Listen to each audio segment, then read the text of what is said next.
Good morning. Happy 7th day of Christmas. My name is Karina and I'm coming to you from the Pacific Northwest. It is about 6:35 a.m. and I am walking out to the barn to feed the horses. I'm about an hour earlier today than I was yesterday. The cats were very busy last night around 2:30 a.m. and it was a little hard to sleep. So I think we both fell back to sleep. I don't know, maybe around 4, which is what time we get up during the week. And then we just got up at 5. So a little sleepy today. Here's the creek. Rained a bit yesterday, but there's upstream. There's the house. There's the barn. A little bit tired today from the big long walk that Randy and I took yesterday. Showed a little footage of that. The footage I showed you was just of a trail that wasn't very distinct, but mostly we walked on logging roads and established trails, so we were able to keep a pretty good pace. The moon is still quite full. It must have just set because I saw it earlier while I was knitting. There are the horses. You can see O because he's gray. All right, well, time to get feeding. Hi everyone, welcome to the video portion of my podcast. Today is December 31st. It is the 7th day of Christmas, so 5 more days to go until I get back to my regularly scheduled weekly or bi-weekly podcast. I'm not quite sure what I'm going to do yet. Drinking some tea, just some herbal tea. I just came back from riding Odin out in the forest lands. I went by myself. I recorded some footage of that. I will include that after this segment in case you don't like quite as much horsey stuff as I have been offering lately. I feel like I've been offering a lot more horsemanship and philosophy of horses and stuff like that than I have on knitting. So if you're here for the knitting, what I hope is that you have a project and you are working on it while I talk. I have a finished object. It's not blocked, but I finished the Arne Carlos Christmas stocking. So here it is.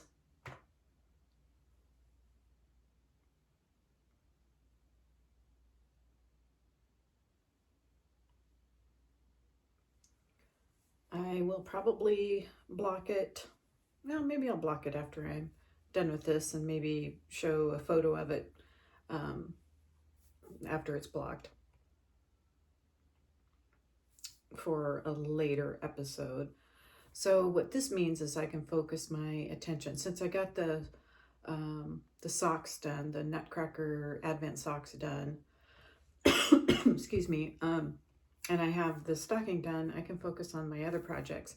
So last night I worked on the Riverside sweater, which I have shown periodically. I'm not showing it today because I've made such little progress on it since the last time I showed it that it just doesn't seem worthwhile. I can work on my shawl.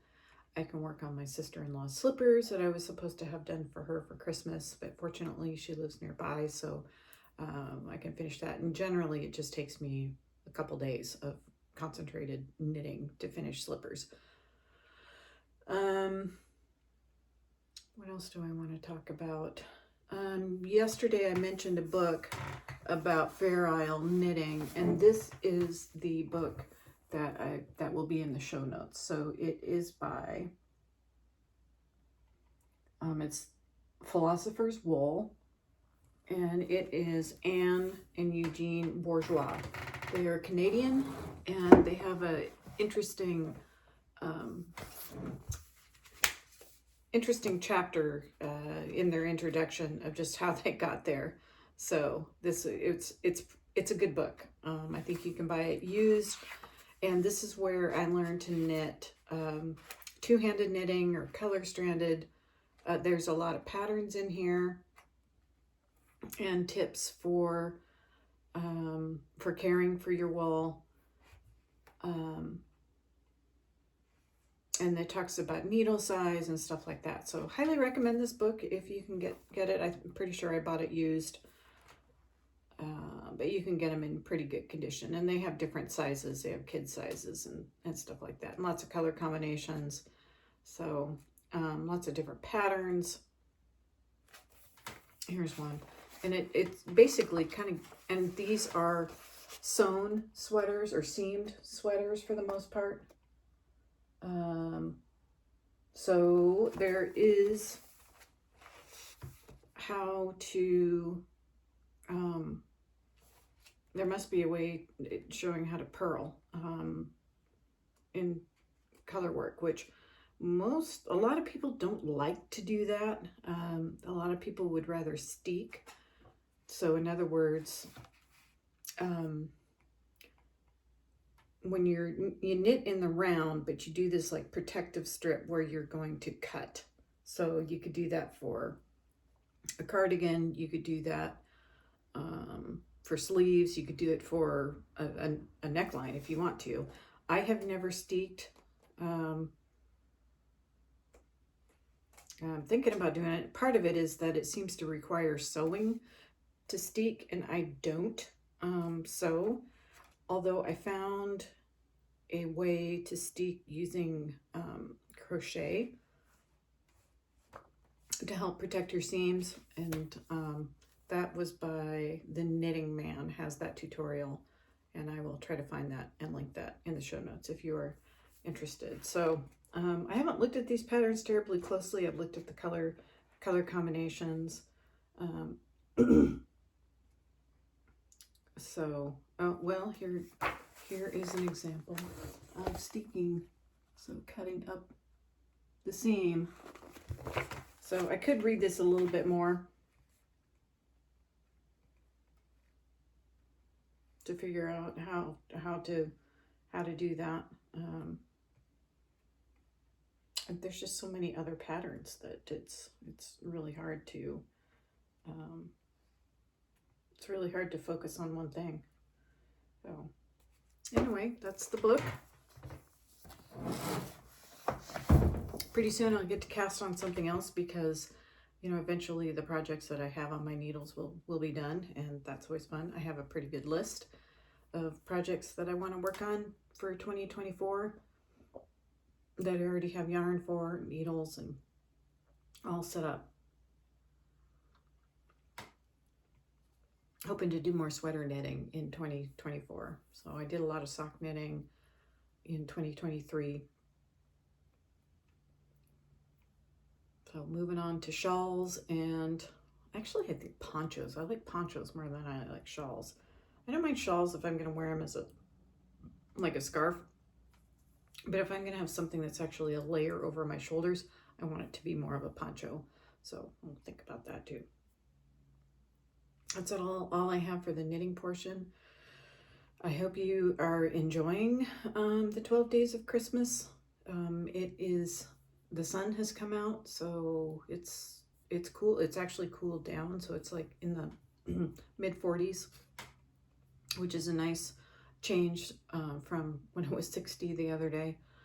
And the sun's out, so that's kind of awesome. We'll see how fireworks goes tonight. And weirdly, I haven't heard any fireworks around here, and usually there's a big buildup to the night before any big holiday like 4th of July, for instance, or New Year's. Lighting off fireworks is illegal here. However, enforcing it is entirely another matter, and it is possible to buy fireworks on the reservation land around here because they are legal on the reservations. And so the tribal members can sell fireworks to non-tribal members, but the non-tribal members are supposed to light off the fireworks on tribal land. It doesn't happen. People just bring them home and light them off willy-nilly, and it's unfortunate because some animals are very much, pets are very much impacted by it. My horses have so far been fairly insulated from it because of the way our property is, and none of our nearest neighbors are lighting fireworks toward us, so that helps. We don't have a dog anymore, but when she was alive, she was terrified of fireworks, and there was just really, I tried a thunder shirt and some kind of doggy tranquilizer or Valium type drug, and I'm not convinced that any of it helped. Most of the time I would just have to take her away to a kennel where there weren't very many fireworks, and that seemed to be the best solution for her. But that's the worst. There's always dogs that run off, and some come home, some don't, so that's really unfortunate. I don't know that our cats aren't particularly affected by fireworks. So we'll find out. I'll let you know tomorrow. On that note, enjoy the footage from my ride. So Odin and I are on a ride by ourselves in a tree farm, and basically letting him pick the route. Normally we go out the west gate, but he chose the north gate, so that's what we're going to do. I'll see about getting footage as we go. Intend this to be a short ride because we are riding with friends tomorrow, and I expect that to be a harder ride. But I just want to show you some of the forest around here. The trails are closed. Look at that massive cedar tree. Isn't it gorgeous? Look at those woods. The trails are closed, but the roads are open, and there are miles and miles of roads to ride that are not open to vehicles except for those with permits for wood cutting or tree farm staff, so it's a really nice, safe place to ride. Just want to show some of the forest that we're passing through. It's quite foggy out, but it's really nice in the forest. We are coming up to a clear cut ahead of us. I just want to show that. And I expect it's going to be a little windier and less pleasant, but right now in the shelter of the fort, and you can see the fog, in the shelter of the forest is really quite nice. And Odin seems to be pretty relaxed, so I can relax. It's just really nice. Just wanted to show this lovely cedar grove. Most of the forest, I think, is Douglas fir, but there's definitely a very nice stand of cedars here. We are coming up on one of the active logging units. Today is Sunday and New Year's Eve, so not much going on today, but I would not be riding a horse up here during the week when there are a lot of machinery going and stuff like that. It could be dangerous for everyone, although I'm sure it's loud. Although I don't know for sure, quite honestly. But, looks like they're doing this whole unit up here between the two roads. I'm not sure if the road on the left is a new one.